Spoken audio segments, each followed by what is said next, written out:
everyone, welcome back to LewisFiction and welcome to Rewriting MCU Spider-Man in Civil War. This is the first part of a 5-part series detailing what I would have done if I had control over Spider-Man in the Marvel Cinematic Universe. There will be a few changes in this part, but this part will generally be shorter than the rest. I do recommend you still watch this before you go on to watch my Homecoming rewrite, but without further ado, let's get straight into this. Here is my rewrite for MCU Spider-Man in Captain America Civil War.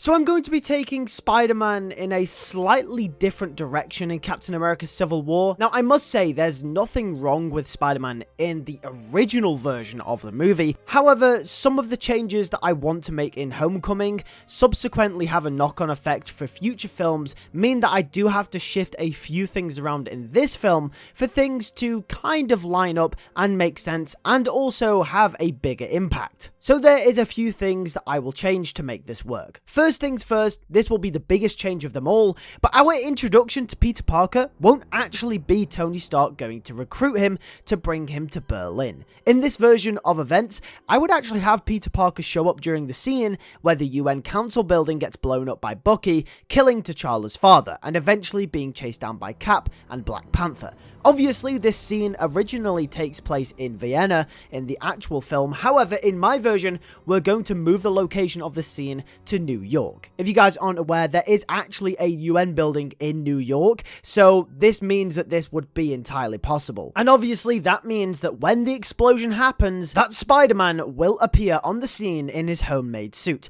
helping civilians who may have been caught up in the incident. Now, I haven't just done this because, well, it would be cool. There are a few major reasons for this change. First of all, I do like Peter's introduction in the actual film. However, I would rather our first glimpse at Spider-Man actually be him involuntarily saving people. We really get a sense of who he can be through his actions rather than being told. Yes, the scene where Peter explains to Tony that with great power comes great responsibility is fine in the original version of Captain America Civil War, but I think this works a tad better. As the saying goes, actions do speak louder than words, and I feel as if this scene introduces us to Spider-Man saving civilians as the chaos ensues around them as Cap and T'Challa chase after Bucky. I think it would tell us all you'd need to know about Peter Parker as a character. It also shows Peter's willingness to help no matter what. Peter Parker in this part of the story had only just lost Uncle Ben not too long ago, so he will be desperate to save as many people as he possibly can.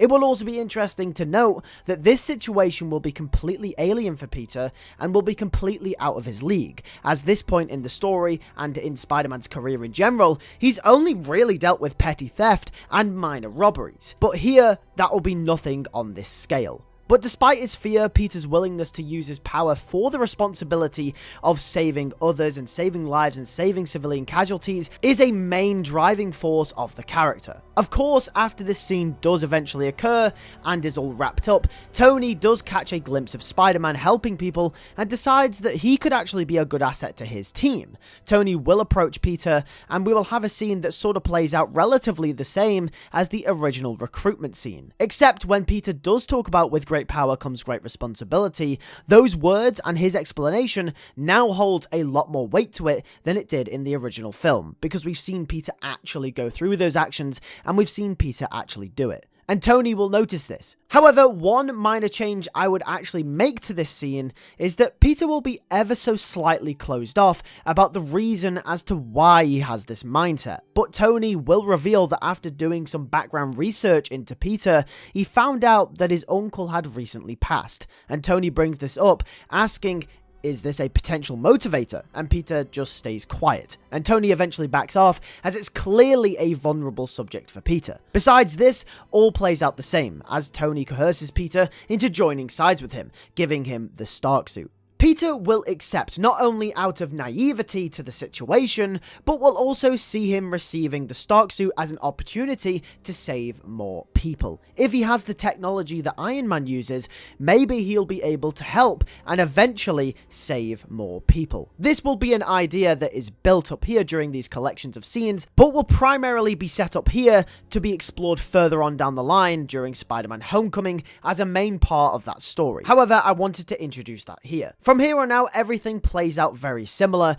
with the airport battle going down and Peter getting beat up by Captain America and him fangirling over the Avengers. However, during the post-credit scene for Captain America Civil War, which follows Peter Parker and Aunt May setting up Spider-Man Homecoming, the next film, we will make one minor change. This scene, instead of being hopeful and lighthearted, it will almost be somber. We have to remember, Peter has just lost Uncle Ben, so as we are reintroduced back to Aunt May, and she sees Peter with cuts and bruises everywhere, she freaks out and is more concerned than anything else. She is also still mourning the death of her husband. She is mourning Ben Parker. She'll ask who did that to him, and Peter tells her no one, he just fell. We can tell that Aunt May doesn't believe him, but it's a sensitive time right now for both of them, and May doesn't want to antagonize Peter too much. The scene ends with the spider light as Peter grins over his new Stark tech as we end our film right there, ready for Spider-Man Homecoming. Thank you very much for watching my rewrite for Spider-Man in Captain America Civil War. It has changed a few things, not too big, but also enough to be significant to really change the dynamic of Spider-Man Homecoming, and I'm really sure you guys will love my rewrite for Homecoming, so make sure to stay tuned, subscribe to the channel, and turn post notifications on. On the right-hand side of the screen, you can see my pitch for a perfect Spider-Man trilogy while you wait for my rewrite for Spider-Man Homecoming, and on the right-hand side of the screen, you can see my pitch for some Marvel Spider-Man 2 DLCs. Thanks for watching. I'll catch you guys in the next video. Take care and peace.